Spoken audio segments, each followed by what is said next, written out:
తమిళనాడులో ఎవరు మళ్ళీ తిరిగి అధికారాన్ని చేపట్టబోతున్నారనేటువంటిది తెలుస్తూ ఉంది. ఈ నేపథ్యంలో హోరాహోరీగా ప్రచారం జరిగింది. గతంలో ఎన్నడూ లేని విధంగా తమిళనాడులో ఒకప్పుడు తమిళనాడు అంటే అటు డీఎంకే, ఇటు ఏఐడీఎంకే ఈ రెండే హోరాహోరీగా ఉండేవి. కానీ ఈసారి 4 స్తంభాల ఆట అనేటువంటిది మొదలైంది. ఈ 4 స్తంభాల ఆటలో నేను సైతం అన్నట్టుగా చంద్రబాబు నాయుడు గారు వెళ్ళి అక్కడ మంచి ఎండలో ప్రచారం చేయటం అనేది ఒక పెద్ద గమ్మత్తుగా మారింది. ఏంటంటే ఆయన ప్రసంగాలు పైగా ఆయన రాసుకొని తమిళంలో తెలుగులో తమిళాన్ని రాసుకొని ఆయన తడబడుతూ చూస్తా చదువుతున్నటువంటిది ఒక హాస్యాస్పదమైనటువంటి అంశంగా అక్కడ మారి దాని మీద ట్రోల్స్ ఉంటే, అంతకంటే ఆయన చేసిన ప్రచారం కంటెంట్ మీద వాళ్ళు డిఎంకే నాయకులైతే విపరీతమైనటువంటి ట్రోల్స్ చేస్తా విసురులు విసురుతున్నారు. ఇది ఇక్కడ అసలు ఇంత స్థాయిలో వాళ్ళు ఆట ఆడుకుంటున్నటువంటి పరిస్థితుల్లో అసలు ఎందుకు బాబు అక్కడికి వెళ్ళడం ఎందుకు, అభాస్ పాలవడం ఎందుకు? మనం ఏదైనా మాట్లాడాలంటే ముందు మనకి వాటి గురించి మాట్లాడే అర్హత ఉండాలి. సరే, ఆంధ్రప్రదేశ్లో అంటే మీరు మాట్లాడుతున్నారు. ఆంధ్రప్రదేశ్లో మీరు ఏం మాట్లాడినా కూడా ఎస్ అదే కరెక్ట్ అని ఆహా ఓహో అని చెప్పని జాకీలేసి లేపటం కోసం మీకు కావాల్సినంత బ్రహ్మాండమైనటువంటి మీడియా మద్దతు ఉంది. కాబట్టి మీరు ఏం మాట్లాడినా కూడా చెల్లుతుంది.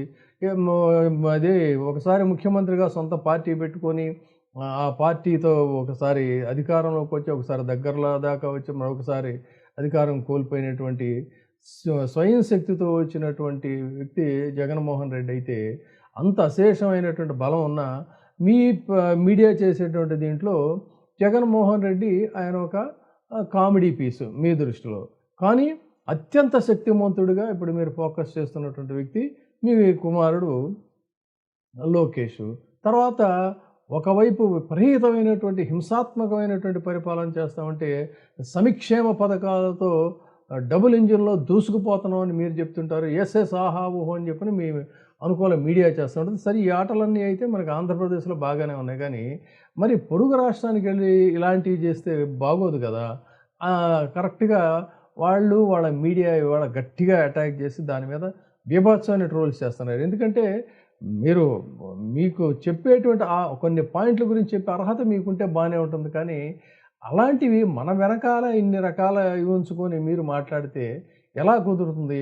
అక్కడికి వెళ్ళి చంద్రబాబు నాయుడు గారు మాట్లాడిన మాట ఏంటంటే తమిళనాడులో డబుల్ ఇంజిన్ ప్రభుత్వం ఉంటేనే అభివృద్ధి పెరుగుతుంది అని డిఎంకే మీద విమర్శలు గుప్పిస్తూ ఈయన మాట్లాడినటువంటి మాటలు ఏంటయ్యా అన్నట్టయితే మహిళల భద్రత, అసలు ఇక్కడ తమిళనాడులో మహిళలకు భద్రత లేకుండా పోయింది, లా అండ్ ఆర్డర్ అనేటువంటిది పూర్తిగా అతి దారుణంగా తయారైపోయింది, మహిళలు సురక్షితంగా లేరు ఇక్కడ అని చెప్పని మాట్లాడుతూ ఉంటే దాని మీద వాళ్ళు పూర్తిగా రివర్స్ గేర్లో మాట్లాడుతూ ఆధారాలతో సహా ఆంధ్రప్రదేశ్లో ఉన్నటువంటి భాగవతాన్ని వాళ్ళు ఆవిష్కరించారు. ఆంధ్రప్రదేశ్లో ఇక్కడ మహిళల పరిస్థితి బాగోలేదంట, ఆంధ్రప్రదేశ్లో మహిళల మీద మాత్రం చాలా అద్భుతంగా ఉందని చెప్తున్నారు.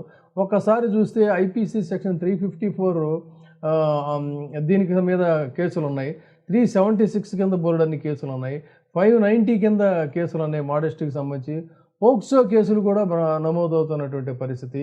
నీది నేషనల్ క్రైమ్ రికార్డ్స్ ఎన్సీఆర్బీ చెప్పినటువంటి డేటా తప్ప మేం చెప్తున్నటువంటి మాట కాదు అని చెప్పని పైగా ఇన్ని రకాల మహిళల మీద చేస్తామంటే పరామర్శకు కూడా వెళ్ళకుండా అవతల వాళ్ళు గగ్గోలు పెడుతున్నా కూడా దాని గురించి పట్టించుకోకుండా కొన్ని ఇప్పటికీ కూడా అన్ట్రేస్డ్ వ్యవహారాలుగా నడుస్తూ ఉంటే మీరు మా రాష్ట్రానికి వచ్చి మా రాష్ట్రంలో మహిళా భద్రత గురించి మీరు మాట్లాడటం ఏంటి అనే దాని మీద వాళ్ళు చాలా గట్టిగా అటాక్ చేస్తారు. ఇక శాంతి భద్రతల గురించి మాట్లాడుతున్నారు.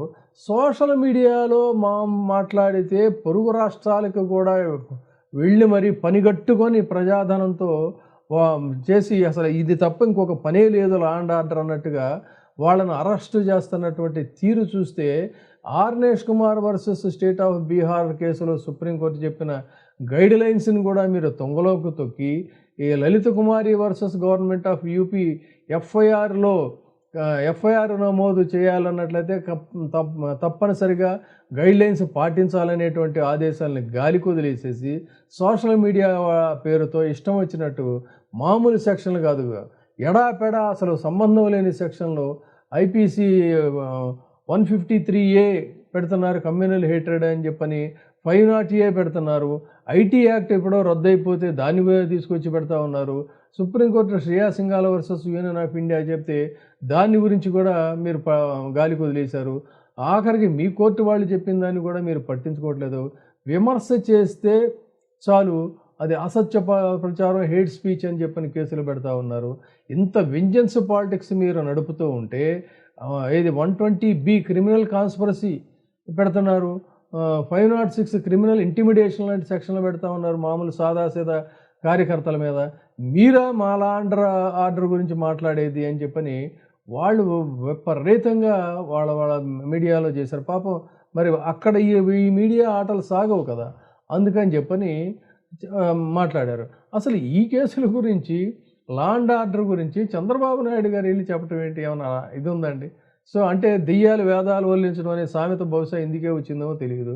ఫాల్స్ కేసులు పెట్టడం, ఇది మహిళల గురించి పట్టించుకోకపోవటం, రోజు రోజుకి కూడా ఈ రాష్ట్రంలో ఆంధ్రప్రదేశ్లో మహిళల మీద ఇన్ని రకాలైనటువంటివి జరుగుతూ ఉంటే మహిళల భద్రత గురించి తమిళనాడుకి వెళ్ళి మీకు ఎందుకండి అనవసరంగా కెలుక్కోవటం అంటే ఇదే కదా.